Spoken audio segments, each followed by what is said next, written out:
రెండోది ఇప్పుడు ఆంధ్రప్రదేశ్ డివైడ్ అయిపోయిన తర్వాత నా తదుపరి ప్రశ్న ఇది ఇక్కడ ఉండిపోయింది. ఉండిపోయింది. ఆంధ్రప్రదేశ్లో ఇన్స్టిట్యూషనే లేదు ఇప్పుడు. అక్కడ ఏంటి పరిస్థితి అన్న? లేదు, అక్కడ పోతే ఏం ఇన్స్టిట్యూషన్ లేదు, ఏదో ఒక టెంపరీ ప్రెమిసెస్ నుంచి రన్ చేసే సేమ్ సిచ్యువేషన్ మళ్ళీ. కానీ ఇప్పుడు దీంట్లో ఉన్న కెపాసిటీ తెలంగాణ రిక్వైర్మెంట్స్కే సరిపోతుంది. ఓ అంతే, మీకు అంత ఎక్కువైపోయింది కదా. ఇప్పుడు క్రైమ్ పెరిగిపోయింది, క్రైమ్ పెరిగిపోయింది, డిఫరెంట్ డిపార్ట్మెంట్స్ వచ్చేసినాయి. అని ఒకప్పుడు అంబిషియస్ ప్రాజెక్ట్ అనుకుంది, ఇప్పుడు just barely sufficient for Telangana. ఆంధ్రాకి వేరే క్రియేట్ చేసిన పరిస్థితి ఏర్పడింది. కానీ మీకు గర్వంగా ఉంటుంది కదా సార్, ఇది మనం చేసాం. ఇది డెఫినెట్లీ, బికాస్ ఇది now accepted is a model all over the country. కానీ ఇప్పుడు నాకే అది ఇంకా కొన్ని ఏరియాస్లో డెవలప్ చేయాల్సిన అవసరం ఉందనే ఫీలింగ్ వచ్చేసింది. ఇంకా పూర్తిగా ఎస్టాబ్లిష్ కాలేదు అది. నేను అప్పుడు అనుకున్న దాంట్లో కూడా 8 డిపార్ట్మెంట్స్కి 6 స్కూల్స్ 8 డిపార్ట్మెంట్స్ పెట్టాను నేను. అప్పుడు మేనేజ్మెంట్ ఇవన్నీ పెట్టామని, అవి కూడా ఎస్టాబ్లిష్ కాలే. అప్పుడే ఎస్టాబ్లిష్ కాలే, ఇంతవరకు కాలే. 30 ఏళ్ళు అయింది, 25-30 ఏళ్ళు అయింది, ఇంతవరకు మిగతా డిపార్ట్మెంట్స్ ఎస్టాబ్లిష్ చేయాలి.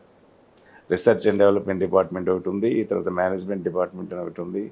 అవన్నీ సైకాలజీ ఇవన్నీ తీసుకురావాలి కదా, అవన్నీ ఇంకా డెవలప్ కావాలి.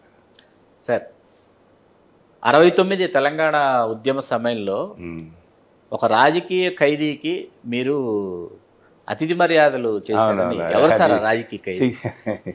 69లో నేను ఏఎస్పీ ఏలూరుగా ఉన్నాను. ఏఎస్పీ ఏలూరు. అప్పుడు నాకు మెసేజ్ వచ్చింది, ఒక ఇంపార్టెంట్ పర్సన్ తీసుకుపోయి అరెస్ట్ తీసుకొస్తున్నారు, వాళ్ళు లంచ్ ఆర్గనైజ్ చేయండి అని.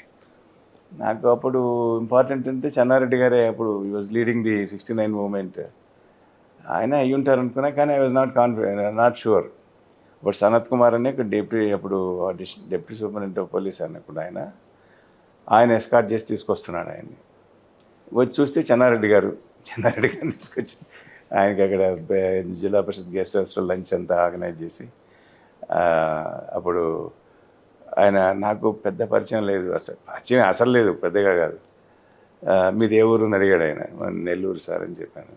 నెల్లూరులో ఆయనకి తెలిసిన వాళ్ళంతా పెద్ద గోపాల్ రెడ్డి గారు, ఆయన మాజీ ముఖ్యమంత్రి వాళ్ళందరూ తెలుసు కదా, గోపాల్ రెడ్డి గారు, బెజవాడ రామచంద్రారెడ్డి గారు, ఏదో కొన్ని పేర్లు అడిగారు. నేను వాళ్ళు ఎవరు నాకు తెలియదండి, మాది చాలా సామాన్యమైన రైతు కుటుంబం, నాకు పరిచయం లేదని చెప్పాను. బట్ ఈ was very nice to me.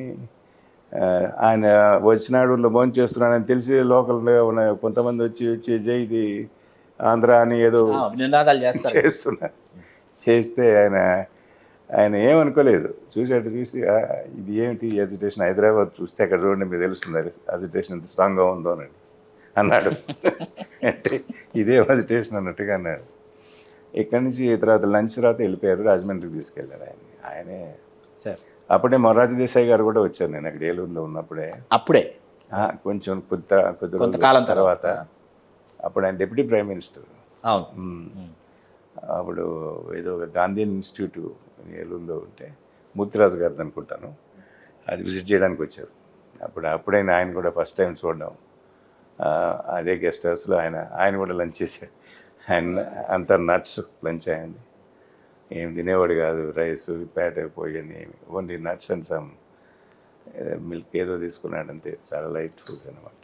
అట్లా సార్ చాలాసార్లు మిమ్మల్ని చాలామంది ప్రశ్నించినటువంటి ప్రశ్నే, కానీ ఎప్పటికప్పుడు మాలాంటి వాళ్ళని తెలుసుకోవాలనుకునేటటువంటి నిజం ఏంటంటే, సి ఆంజనేయ రెడ్డి గారు డీజీపీ అయిపోతున్నారు అన్న పరిస్థితుల నుంచి సి ఆంజనేయ రెడ్డి గారు కాదు అనేటటువంటి పరిస్థితి ఎందుకు ఏర్పడింది, ఏం జరిగింది? అప్పుడు చంద్రబాబు నాయుడు గారు మాకంతా పిలిచి మాట్లాడాడు, అందరితో, ఆఫీసర్స్ అందరితో కూడా మాట్లాడాడు. కౌన్సిలింగ్ అని ఒకటి పెట్టాడు. కౌన్సిలింగ్ ఏంటంటే వచ్చి చెప్పేవాడు, అన్న మీరంటే నాకు చాలా, అన్నాను కాదు, మీరంటే నాకు చాలా గౌరవం ఉంది, కానీ కొన్ని పరిస్థితుల వల్ల నేను మిమ్మల్ని డీజీపీ చేయలేకపోతున్నాను అన్నది. ఏం పరిస్థితి అంటే, ఏదో ఉన్నాయి కదా ఇక్కడ తెలంగాణ ఆంధ్ర అని, ఓ తెలంగాణ వ్యక్తిని డీజీపీ చేయాలనుకుంటున్నాను, అందులో మీరు ఓసీ, ఆయన బీసీ, సో తెలంగాణ బీసీ అని ఇప్పుడు పేరవారం రాములు గారు ఆయన నాకు జూనియరు. అప్పటి వరకు అసలు ఆయన ఆ ప్రతిపాదనలో కూడా ఆయన ఎక్కడా లేరు. పేరవారం రాములు జోన్ ఆఫ్ కన్సిడరేషన్లో లేడు. లేరు. జోన్ ఆఫ్ కన్సిడరేషన్ ఒకటి ఉండేది, ఆ ముగ్గురు అలా వస్తారు zone of consideration అంటే. దాంట్లో లేడు. లేరు. జోన్ ఆఫ్ కన్సిడరేషన్ 6 ఎంతోమంది ఉండేది, దాంట్లో ఇల్లేడు ఆయన. సెవెంత్ మ్యాన్ ఏదో ఉన్నాడు. ఆయన చేయాలని అనుకుంటున్నాను అన్నాడు.